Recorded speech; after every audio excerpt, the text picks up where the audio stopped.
All right, welcome, ladies and gentlemen. We're going to be reviewing a game from a viewer today. He's playing a little RG against Black Yellow Moria, and we're going to see how they do. Just see if we can learn anything, see what notes we got here. It looks like they're already playing a couple of cards that I am not currently playing. The event is, it's time for the counterattack. It's plus 4k for 1 Dawn, and it lets you have a trigger, I believe, to cheat out a 2,000 cost body, or a 2,000 attack body. So let's see how they do. That's probably a keepable-ish hand. It's not like the best, but it's definitely usable. Yep, there you go. The Nami's, of course, going to be our first play. We chose to go first. Not really surprised. We're on 1.5 speed, just so that we can breeze through this. It's going to be a shorter video, but I wanted to get it out there. I like reviewing other people's gameplay. It's a lot of fun. All right, let's see what we got here. We've got 2 4-cost Sanjis, two 4-cost Usops, 1 5-cost Sanji, a Brook, and a Bonnie. We're looking for Straw Hat Crew, so that excludes the Jewelry Bonnie. Best thing in this hand by far is the Sanji. See what he picks. Yep, picks the Sanji. Not really surprised. Passes it over to Moria. 2 costs. They play a Hogback. Yep. KO it, get some cards in the trash. Something I would definitely do is when they activate the Hogback, I would definitely have checked the trash. I want to know what's in there. That way we know what triggers we're playing around. Because if there's already a Perona in trash, we're going to be having to watch out for seeing if our characters are about to get stunned or not. And that'll definitely inform us on our turn attack order. This turn, on 4 Dawn, they're either going to play the Hogback or Perona or nothing, so I'd attack for 7 and plan on getting out of both the one attack he's going to be capable of.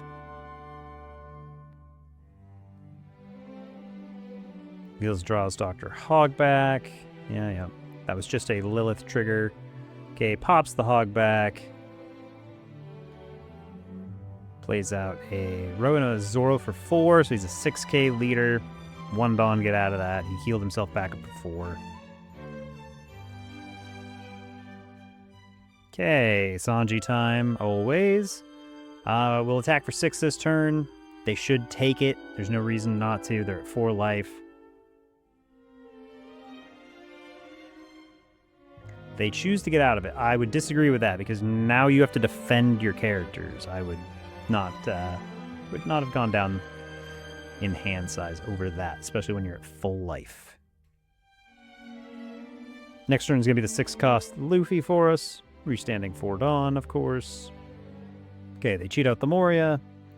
Yeah, so there's really no reason they should have defended that. They should have an extra card in hand, and they chose not to have it. The other reason that Moria should have taken that is it could have got him a body. That's the real danger of Moria, is if they cheat out a bunch of these 4-cost bodies that all have really good on KO effects, and they chose to waste a 2k rather than getting out of it, knowing they were going to stun Sanji this turn. So, not sure why they did that. Another thing they did wrong is they're attacking with the 4-cost Zoro when you have 1 Dawn up. They know they're not going to get through. They should not attack leaving 2 characters down, because now we have an option. We can freeze or pressure them, and their hand is already small. Next turn, we're going to get to take 1 of their lives. That's fine. But if we decide to go after the Zoro with the understanding that 4 of our Dawn are coming back, one will come back from the Sanji, we could go 8 into that Zoro, and he doesn't have any on KOs, no good protection. We could reduce their board size, and their hand probably isn't equipped to defend it. This could be a player that's learning, but it's fine. Oh, we find another Sanji.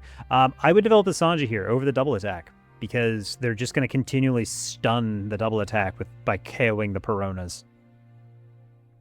I'd rather have the restand.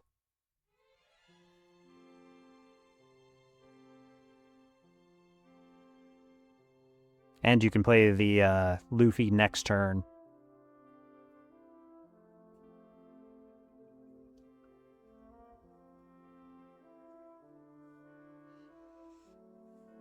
We're going to develop the Nami here. I'm not sure I like developing the Nami here, because at best we're going 6 at life. That's likely to get them a body even, because that's the only thing we get to do. Rather than the Nami hit there, because we're at full life, there's no reason to develop the Nami. I would much rather have seen us go like 8 into the Zoro and force multiple cards out of their hand, or for them to lose the body, knowing that we've got a lot of pressure coming in the other Sanji and the Zoro down the line. It would make it so our hand stays a lot healthier because we won't have to defend as much. I'd like to take a life next turn. By leaving like 3 Dawn up, you can pretty much guarantee you're only going to take 1 life by using the 3 or 4 Dawn you have to get out of the Perona and the leader attack, taking the 7k from the Moria, knowing that none of your characters are going to be sideways for them to attempt to hit. We remove the Lilith just because we can. 6 at lead, they do take this one. There's what I was talking about with the body hit. I would rather have denied them a body. Now they have 4 bodies when they should have only had 2, which means they're going to be able to be a lot more aggressive. So I think this game's going to be a lot closer than it should have been. Nope, they play another Perona. That guarantees neither of you guys are attacking.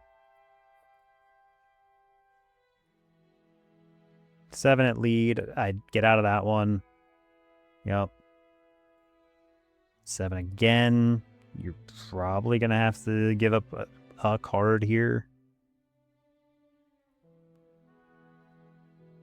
Yeah, we find a 1k. That's good for us because now we can go 1-1 out of it. The Moria should have probably gone 8 here because 8s are honestly better against us than 7s because we've got so many 1ks. We choose to give up the Nami there. Okay, we are going to freeze, it looks like. I like developing the Sanji here for sure. You need more bodies against Moria. Freeze. Yeah. I would definitely have frozen after I attacked, but because a bunch of their stuff comes out rested anyways, and I'd rather see what it is. We're only getting 3 Dawn back, though. Or 2 Dawn back with 1 up. Yep. So this is kind of precarious for us. I think we're okay because we have the Zoro and we've got 2 really good counter events in hand. But I think if we had developed the Zoro, taken their Zoro early, it would have denied them another body, so they would have been down a couple of bodies at this point. We could have really forced them to play the game much harder than they are. Yep, that double attack's never attacking. That's why I recommend we develop the Sanji first. The Sanji's just kind of better. You could hold and see what you're going to get here. You've got the counter to get out of it. Yeah, it's not like they can swing for 9 at you. It was always going to be an 8. You're taking 1 hit. I would have liked to see what I was going to get before I committed. They've got nothing to give us rush. We got 2 7s. We can do that. Take that out. Our leader's nice and big, so we can kind of get away with this.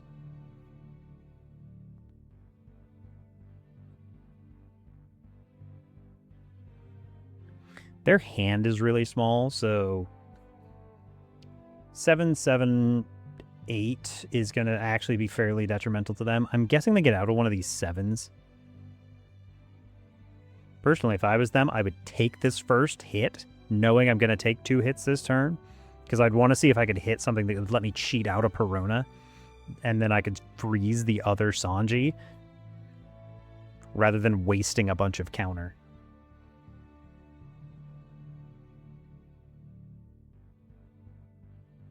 Looks like they're really thinking about this one. But it doesn't look like we're in any danger. We've just got too much going on here.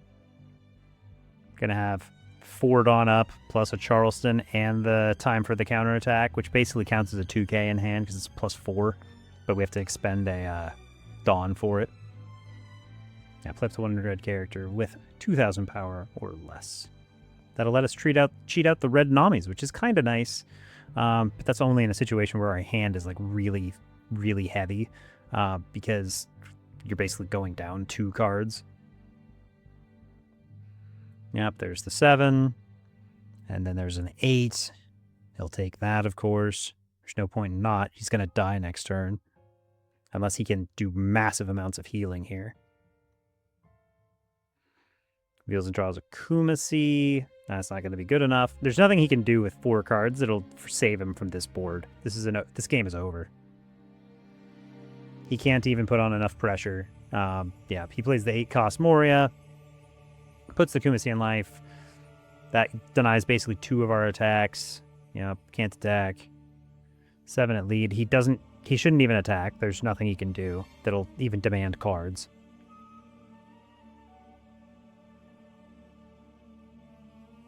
Yeah, and he concedes the game. Okay, so there was a lot going on there. You were pretty safe overall. I think the Moria player had a fair amount to learn on that one. They were attacking when they shouldn't have been. They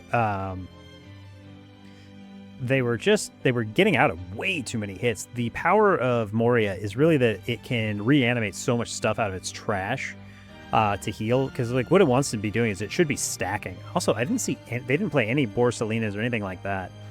Really unfortunate for them. I think you played fairly tight, Ducky. Your play lines were pretty good. Like I said early, though, I would have definitely gone after the Zoro just to peel down their hand size or deny them a character. Instead, it gave them an extra character, which actually put you in a little bit of danger early on, which is why your hand size got pretty small. The time for a counterattack's an interesting event. I don't know if I like it enough to put it in my list, just because more 2Ks in hand isn't really what I'm going for. My events all have other things, like the I Know Your Strongs for freezing, which you are running, and the Dead Man's Games for dropping stuff, because I play very, very aggressively. It looks like you're playing more of a control style, but you always went after life, so I don't really know. I also don't know if this was a typical game or something that you just kind of an abnormal one. Hitting at their life was continually pretty good. I like making this leader defend their characters a little bit more. The 6K Zoros specifically are pretty good because they have to actually use counter to defend them. And their hand size, you kept their hand size really under control most of the game, but like I said, I think they were countering too aggressively when they were at like 4 life. They should have dropped down to 2, healed back, had extra bodies. But that's just my take. All right, let me know what you guys think. What do you guys like about this list? Am I just being too nitpicky? They clearly had it. They won, so how mad can you be? I think there was a little bit to learn. I think the Moria player had a little bit to learn there, but it looks like you played pretty tight. I definitely would have developed the Sanji before the Luffy, knowing that the Luffy was always going to get denied its double attack. I don't even think it swung that game. People never want to let that thing attack, which is why, especially into Moria, I develop things that are going to have passive effects on the board, like the Sanji. It allows you to just have more Dawn Up, and in your case, it allowed you to be more aggressive, because I saw the way you just wanted to swing at lead all the time, allowing you to develop characters and swing bigger numbers at it. So I think that's the only real advice I got for you. But other than that, that's all I got. Well played, sir. Good game. All right. This has been a quick review. If you guys want to submit anything to the channel, I really appreciate it. It's fun to look at how other people play RG. And this was Ducky's take. All right. Catch you guys later.